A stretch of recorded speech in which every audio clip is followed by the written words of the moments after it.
እኔ ራሴ የእኔ ብትልክልኝ ከራሴ እኔ ነኝ የምከፍላት። ለምንድን ነው አንቺ የምትከፊው ብላ ስትቆጣኝ እኔ ቁጭ አድርጌ ነገርኳት። ሀቢባ ጋር አይደለም የላክሽው ሌላ ቦታ ነው የሄደው ብሩ። ማረጋገጥ ትችያለሽ። የበሉሽ ሰዎች ሌሎች ሰዎች ናቸው። ቁጥራቸው አለ፣ አካውንታቸው አለ፣ ሰዎቹ አሉ። እና አሁን ከዚህ ጊዜ በኋላ ደውላልኝም አታውቅም፣ አናግራኝም አታውቅም። እኔም ውጭ ነበርኩኝ እዛ ሰዓት። አሁን እሷን አንድ ጊዜ እንጠይቃት ቤቲ። ኦኬ አንድ ጊዜ አዳምጪ። እሺ በመጀመሪያ አንቺ ለምንድን ነበር ስምምነት ያደረግሽው ሀቢባ ጋር? ለምንድን ነበር? ይኸውልህ መጀመሪያ መሲ የምትባል ማናጀር በነበራት ሰዓት ለማስታወቂያ ለማሰራት ብዬ መሲ ሀበሻዊት የምትባል ማናጀር የምን ማስታወቂያ? የሱቁን ማለት ነው። የሱቁ ማስታወቂያ ገዝት ላይ ገብተሽ ለመቀመጥ ለማሰር 50 ሺህ ብር ብለውኝ እሺ ስል ረመዳን ነውና አይደል ሾ ስለቆመ አሁን መሰራት አይችልም ትለኛለች መሲ።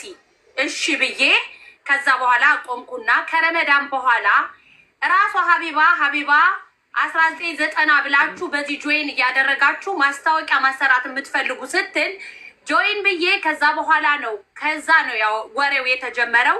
1990 ምንድን ነው? የቴሌግራም ግሩፕ ማለት ነው። ግሩፓ 1990 የቴሌግራም ግሩፓ ነው። እሺ አዎ። ከዛ በኋላ እኔ ልክ 50 ሺህ ብር ነው የተባልኩት። እሱን 50 ሺህ ብር ካስገባው በኋላ ጠዋት ነገውኑ መጀመር እንችላለን ስትለኝ እኔ እሷ ነው የመሰለችኝ። ከዛ በኋላ እኔ መጀመሪያውንም የላኩላት እኔ ሳራን አላቃትም፣ በስም ነው ማቃት። ለመሲ ብርጅስቶን አይ እንደዚህ ነገር ተፈጥሯል አጣሪልኝ ብዬ ለመሲ ብርጅስቶን ነበረ መረጃውን ሚዲያ ላይ ሳላወጣ ያስገባሁት። መሲ ብርጅስቶን ለሪም ጎልድ ነው ለሳራ የነገረቻት እንጂ እኔ ለሳራ ቀጥታ ከሷ ጋር አልሄድኩም። እሷ ከዛ በኋላ የሀቢባን ስም ለማጥራት ቅድምም ከትናንት በፊትም ብየዋለሁ። መጡ ተነጋግረው ቅልቦች ምናምን ሆነው መጡ። ሳራ እኔ አንድ ነገር ልንገርሽ፣ እኔ ከሰራሁት ነገር ይቀነስ። አንቺ አላልኩሽም ካልሺ በቃ አንቺ ትክክለኛ ሰው ነሽ ማለት ነው። ምን አለችኝ? ውጭ ወጥተሽ አናግሬሻለሁ፣ ቦትም ተነጋግረናል፣ ቅልቦች አውርቶኛል። ምንድን ነው ያልሽኝ? እነሱ እንኳን ባይሰጡሽ እኔ ከፍልሻለሁ፣ ቪዲዮ እንደልቺ እነ ዮዳብ እነ ጆከር ምናምን ስለተነሱባት ሊጥሏት ስለተፈለገ ነው እና ከእነሱ ጋር እንዳትተባበሪ ቪዲዮ እንደልቺ። ይሄው እግዚአብሔር ምስክሬ ነው ነው የምልሽ። እግዚአብሔርን እየጠራው ነው ማውራት ልንገርሽ። ከዛ እንደዛልሽኝ አዎ እራስ ቆይ አንዴ ቪዲዮን አጠፋሁት። ለምን መሰለ ጆከር እኔ ትቼዋለሁ። እኔ የምሰራ ከሌላ ሀገር ዜጋ ነው። አማርኛ የሚሰሙ ቢሆኑ አንደርስታንድ ያደርጉኝ ነበረ። ግን በዛን ሰዓት ብዙ ማስታወቂያ አሰርጬ ምንም አይነት ነገር ስላልመጣ ምንድን ነው ያሉኝ? ከራሴ ዜጋ ጋር የተመሳጠርኩ ለማስታወቂያ እያልኩ ገንዘብ እንደማጠፋ ነው ፊል ያደረጉት።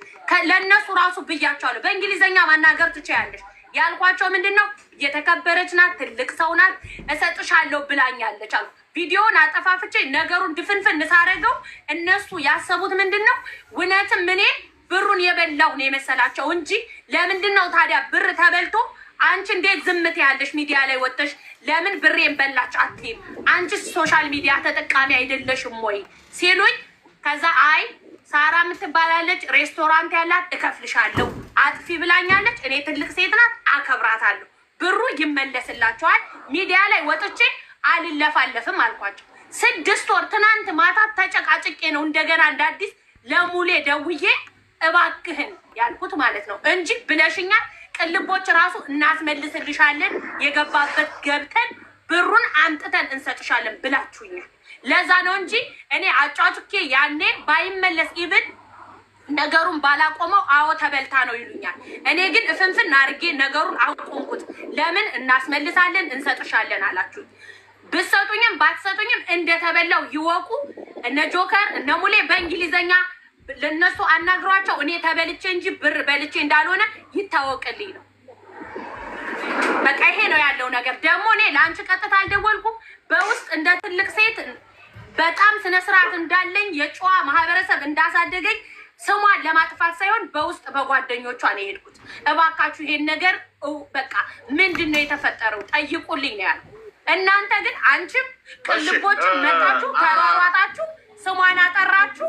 ከዛ ተሳሰተሽ ነው የሰጠሽ አላችሁ። አልተሳሳትኩም። ማንም ሰው በራሱ አካውንት አያስገባም። አንድ ጊዜ ይኸውላችሁ ሳሪ አንድ ጊዜ በመጀመሪያ ሙሉ መረጃ አላት ልጅቷ። ሙሉ መረጃ ለምትሉ ጆከር ቤት እንደዚህ አይነት ነገር አይሰራም። በኮመንት ጋጋታ፣ በኮመንት ማጫፈር ይኸውልህ እሳት የሆነ ሞዴሬተር እንደ ሌላ ቤት እንደምትሰሩት እኔ ጋር መታችሁ መስራት አትችሉ። መረጃ አላት። መረጃ ጠያቂ ማንም አይደላችሁም። አንቺ ማንም አይደላችሁ። ፌክ አካውንት እየቀየራችሁ እየመጣችሁ ሰውን እንደዚህ አይነት ነገር የሰውን በደል የምሸፋፍኑ ሌባ፣ በኮመንት ጋጋታ፣ በተለያየ እንትን ይሄ እኮ የኛ እኮ ይኖርንበት እኮ ሌላ ቤት ምንም ለአዲሶች እንጂ እኛ ሀቅን ይዘን ለምንጓዝ በመጀመሪያ ደረጃ ገንዘብ ገዝት ላይ እንድትገባ 50 ሺህ ብር እንዲከፍል ጠይቃ